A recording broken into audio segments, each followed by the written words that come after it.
धाड बुलढाणा जिल्ह्यातील धाड गावामध्ये 2 गटात राडा झालेला आहे। दगडफेक आणि जाळपोळ झाली। यात अनेक वाहनांचं मोठ्या प्रमाणात नुकसान झालं। दगडफेकीमुळे नागरिकांसह 2 पोलीस जखमी झालेत।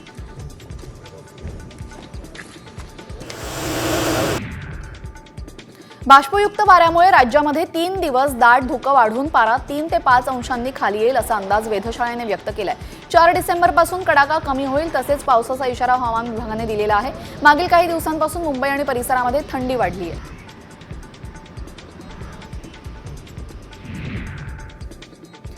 पुण्यात तापमानाचा पारा सातत्याने खाली येतोय। एनडीए नगर परिसरामध्ये 8.2 अंश सेल्सिअस इतक्या कमी तापमानाची नोंद झालेली आहे। थंडीपासून बचाव करण्यासाठी रात्रीच्या वेळी ठिकठिकाणी नागरिकांनी शेकोट्या पेटवल्या।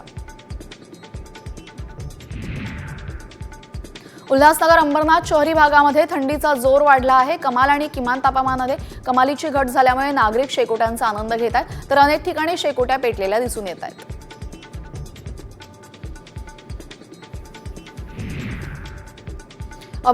अभिनेत्री शिल्पा शेट्टीचा पती राज कुंद्राला ईडीने समन्स बजावलेला आहे। सोमवारी ईडी कार्यालयामध्ये चौकशीसाठी येण्यासाठी हे समन्स बजावण्यात आलेलं आहे। पॉर्नोग्राफी प्रकरणामध्ये राज कुंद्राशी संबंधित अनेक ठिकाणी ईडीने 2 दिवसांआधी छापेमारी केली होती। त्यानंतर ईडीने राज कुंद्राला समन्स बजावले।